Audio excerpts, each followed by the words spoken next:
How to kill mold on pressure-treated lumber. As conditions permit, mold can grow on pressure-treated lumber or wood. Conditions for cultivating mold include hot and moist temperatures.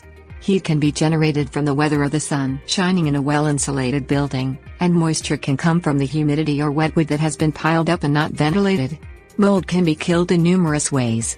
One of the most popular ways to kill mold is bleach, but you cannot use bleach on pressure-treated wood because you could cause damage to the wood. Things you will need: commercial exterior wood cleaner, powder form, warm water, bucket or spray bottle, 5-way tool, sponge or rag, fungicide. Locate all lumber that has mold. Clean off any thick patches with the 5-way tool. Be extremely gentle to the wood when using the 5-way tool in order to avoid damaging the lumber. If the mold looks like stains, proceed to step 3. Mix the commercial exterior wood cleaner with correct amount of warm water in the bucket or spray bottle. Mixtures depend on your needs. If you have a lot of wood that needs treated, then more powder and water will be required.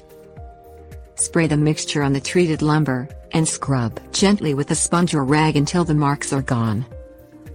Allow an hour or more to dry. Spray a wood-safe fungicide on the areas where mold propagates. Allow to dry completely in the sun.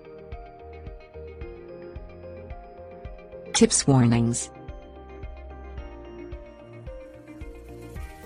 Use an organic fungicide to ensure no harm will come to the wood.